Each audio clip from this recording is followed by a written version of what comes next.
Well, hello, Emmanuel Faith. Thanks for taking the time to watch this blog. Thanks as well for being with us this last weekend.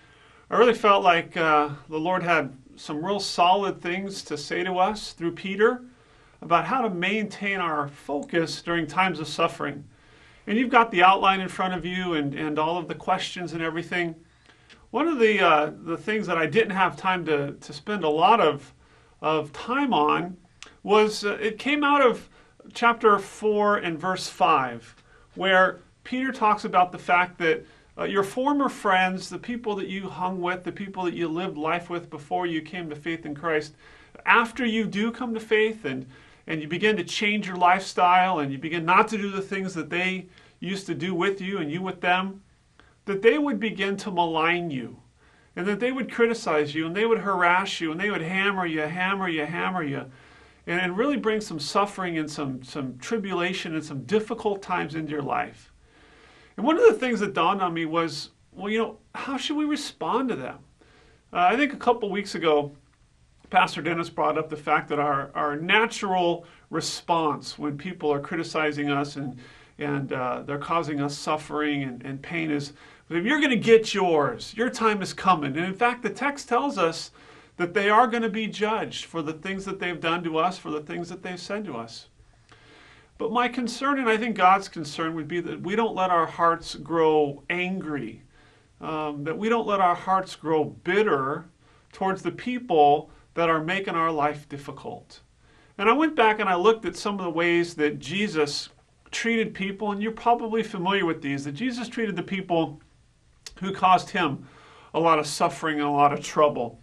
And you'll remember when he was on the cross, what did he say? Father, forgive them, for they don't know what they're doing. What a different way it would be when you're being persecuted to look at your former friends with a soft heart and say, Father, forgive them, for they don't know what they're doing. There's another place in Matthew where Jesus came into Jerusalem and he looked at the people, and I think he knew that those people were going to one day crucify him. And he looked at them and he had compassion because he saw that they were like sheep without a shepherd.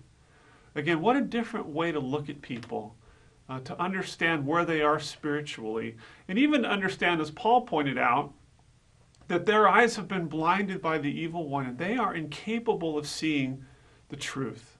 And so to look at them again through those kinds of eyes, rather than the kind of eyes that says, I can't wait for you to get yours.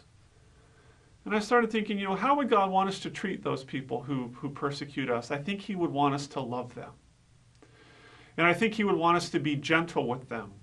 And I think he would want us to be patient with them. In fact, go look up 2 Timothy 2:24 and following. This is what Paul says. Be gentle, be patient, teach people. We have a strategy here. It's prayer and care and share. We look at the people that are giving us grief and we know what their future is. Had a speaker one time when I was in college who said he was convinced if he could take us to hell for even just the briefest of times, it would completely change the way that we interact with unbelievers. And if we knew what the judgment day was going to be like, I'm not so sure that we would say, I can't wait for you to get yours. I think we would have a softer heart and we would engage with them and hope to see them saved, even as they're making our lives difficult. So I wanted to leave you with that thought. It was kind of written in one of the discussion questions last week, but I don't think it can be talked about enough in this series as we talk about suffering. Thanks for taking the time to interact with me on this blog, for being here this weekend. Have a good time in your small groups this week, and we'll all look forward to seeing Pastor Dennis back in the pulpit next week. Thanks, and God bless.